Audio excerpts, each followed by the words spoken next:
ரீசெண்டாக சண்டே அன்னைக்கு நல்ல ஒரு மீன் குழம்போட சாப்பாடை ட்ரை பண்ணலான்னு மீன் சமையலை தான் ட்ரை பண்ணியிருந்தேன். 2 பேர் தாராளமாக சாப்பிட்ற அளவுக்கு இவங்களோட குவான்டிட்டி கொடுத்துருந்தாங்க. ஃபுட்டோட பேக்கிங் எல்லாம் தரமாக பண்ணியிருந்தாங்க. மீன் குழம்ப மண்பானையில் வச்சு கொடுத்துருந்தாங்க.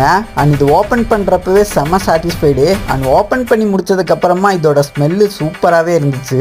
ஹோம்மேட் ஸ்டைலில் தரமாகவே இந்த மீன் குழம்பெல்லாம் பண்ணி கொடுத்துருந்தாங்க. இவங்க சமையல் வீக்கெண்டில் சாட்டர்டே சண்டே மட்டும்தான் அவைலபிளாக இருக்கும். கோயம்புத்தூரில் நீங்கள் எங்கே இருந்தாலும் சரி, ஸ்க்ரீன்ல தெரிய நம்பருக்கு கால் பண்ணி ஆர்டர் பண்ணிட்டீங்கன்னா 10 to 20 மினிட்ஸ்ல நீங்க இருக்கிற இடத்துக்கே டெலிவரி பண்ணிடுவாங்க.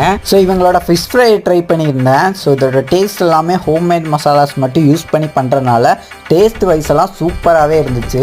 இவங்களோட மீன் குழம்பை பற்றி சொல்லியே ஆகணும். எனக்கு ரொம்பவே பிடிச்சிருந்துச்சு. சூப்பராக கொடுத்துருந்தாங்க. குழம்புல இருக்கிற ஃபிஷ் எல்லாம் நல்லா குக் ஆகி சாஃப்டாக இருந்துச்சு. சாப்பிட்றதுக்கே சூப்பராக இருந்துச்சு. இந்த வீக்கெண்டை சூப்பரான ஒரு மீன் குழம்போட ட்ரை பண்ணுங்க. ட்ரை பண்ணிட்டு எப்படி இருந்துச்சுங்கிறத கமெண்ட்ல சொல்லுங்க.